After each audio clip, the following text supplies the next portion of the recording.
Cenab-ı Allah hiç şüphesiz doğrulardan yanadır. Başta Peygamber Efendimiz Muhammed Mustafa sallallahu aleyhi ve sellem olmak üzere Musa aleyhisselam, İsa aleyhisselam, İbrahim aleyhisselam cümle 124 bin peygamberin ve ashab-ı kiramın ve o zamandan bu zamana gelmiş geçmiş olan cümle evliyaların ruhaniyetlerini davet ediyoruz ki nefsimizden söylemiş olmayalım. Çünkü yeryüzünde tek doğruları, gerçekleri onlar söylemiş olup insanlara medeniyeti de, gerçekleri de doğrularda onlar göstermişlerdir. Onların gösterdikleri doğru üzerinden bugüne kadar doğrularla gelip doğrularla gitmek mecburiyetindeyiz. Ve kim doğruyu söylediyse ki başta peygamberler, hangisi olursa olsun onların hepsi Allah'ın elçileri olup halife olarak Allah'ın adına sözcü olarak bu yeryüzüne gelip insanları yanlıştan doğruya çevirmek için, onlara canlı navigasyon olabilmek için bu dünyada hareket etmiş ve yaşamışlardır. Ve doğruyu söyledikleri için kovulmuşlardır, eziyet çekmişlerdir, saldırıya uğramışlar ve bilhassa öldürülmüşlerdir. Cenab-ı Allah cümle kullarına hem Kur'an-ı Kerim'de olsun, hem İncil'de, hem Tevrat, hem Zebur'da olsun izah etmiştir, anlatmıştır ve buyurmuştur ki peygamberlerimizin gönderdiğim peygamberlerin, resullerin, nebilerin yolundan gidin, izinden gidin, onları dinleyin ve onların dediğini yapın diye. Ve hangi peygamber bir taşın üzerine çıkıp da halka hakkı söylediği, gerçekleri anlattıysa muhakkak ki onun karşısında ve onların karşısında bir grup vardı ki sen yalancısın, yalan söylüyorsun diye haykıran. Bizim Peygamber Efendimiz mucize gösterdiğinde sen sihirbazsın, sen yalancısın diye ithamda bulunmuş olmasınlar. Kim o peygamberlerin izinden gidip doğruları söylemeye çalıştıysa aynı şekilde onlar gibi yalancılıkla, faşizmle, sihirbazlıkla, büyücülükle itham edilmişler. Ama bu bizi o peygamberlerin yolundan döndürecek değildir. Bilhassa daha büyük bir azim, gayret ve niyetle, hevesle devam ettirecektir. Ta ki Allah'ın hakikatleri yeryüzünde adaletle vuku bulsun. Ona buna şirin gözükmek için, hoş görünmek için veyahut da alkış almak için doğrulardan kaçıp da onların hoşuna gidecek sözler söylemeye davranan kişiler Türkçe'de yalaka olarak, münafık olarak adlandırılırlar. Bu yüzden doğrular her zaman yanlış olarak bu dünyada göstertilmiştir ve ortaya koyulmuştur. Yalanlar da doğru olarak. İşte bizim burada cemaat olarak, insanlar olarak dikkat etmemiz gereken bunca yalan içinde doğru kalmaya çalışmaktır. Sağımız, solumuz, üstümüz, altımız, altı yönümüz yalanla, yalancılarla doludur. Bu yüzden Cenab-ı Allah buyuruyor ki ey insanlar, her ne durumda olursanız olun, her ne şartlarda bulunursanız bulunun, doğru olun, doğru durun. Doğruluktan vazgeçmeyin. Dünyalık 3-5 menfaat için, pozisyonunu korumak için kim hakkaniyetten kayıyorsa veya geri duruyorsa o bilsin ki Allah katında münafık olarak yazılır ve öyle haşredilir. Ve bu dünya geçicidir. Öte dünya kalıcıdır, sonsuzdur. Bu dünyada ne ekersen öbür dünyada onu biçeceksin. Büyük bir hesaplaşma olacaktır. Bu haktır. En büyük gerçektir. Büyük mahkeme kurulacaktır ve bütün bu dünyada bu yaptıklarımız, bu konuştuklarımız hepsinin hesabı Allah huzuruna bizzat görülecektir. Biz ona hazırlıklı olmalıyız. Kim ki yalan söyler, onun gerçek dünyaya, sonsuzluk alemine inanmadığının bir işaretidir. Kim bilerek yalan söyler, yanlış yapar veyahut da bir harama girer, günaha girer veyahut da bu hakları bir kenara iter de haksızlıklara meyleder, onun ahiret inancı, imanı ya zayıftır ya yoktur. Onun için biz doğrular yanlışlar arasında böyle bir zerre gibidir bu devirde. Çünkü teknik geliştikçe yalan da en üst doruğa doğru yükselmiştir. medya en başta en büyük yalan deposu. Politikacılar en büyük yalancılar. Nerede doğru var onlara karşı savaş açmışlardır. Bunlar hepsi o yalanların içinde yüzen kimselerdir. Biz bu kadar yalan ve yalancılar içinde nasıl doğru durabiliriz, nasıl doğrulabiliriz? Onun planlı derdini yaşamak zorundayız. Bizim şeyhimiz bize her zaman şunu nasihat ve tavsiye ederdi. Bir yanlışı doğruya çekemezse doğru olamaz. O zaman onda bir yanlışlık vardır. Irgendwas stimmt mit dem nicht. Çünkü doğrular her daim sonunda yalana hakim olur. Yani yalanı ezer, yalanı biçer, yalanı yok eder. Doğrular kazanır sonunda. Bir yanlışı doğruya çekerse diyor, o bir yanlış doğru olup bir başka yanlışı da doğruya çeker. Böylece bir doğru iki doğru olur, iki doğru üç doğru olur. Ve bu alır başını gider. Dünyada yalan kalmaz. Ve bu yanlış nedir? Söyleyeyim size ben. Tembelliktir. Neme lazımcılıktır. Bana neciliktir meselesi vardır burada. Gayret etmemektedir. O yapsın, öteki yapsın.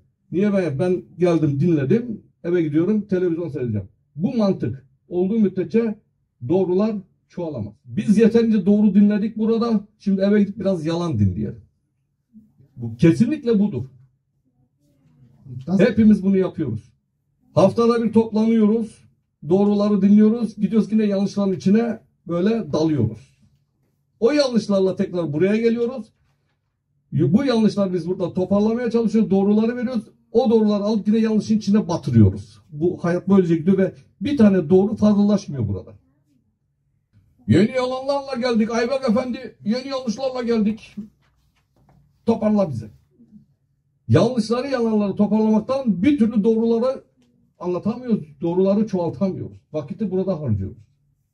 Lakin Allah'ın ne bana ne size ihtiyacı yoktur. Biz bunu başaramazsak Allah yeni bir kul yaratır ki bu işleri yapacak. O yüzden şimdi Allah bize bu kıymeti, bu değeri veriyorsa kullanalım.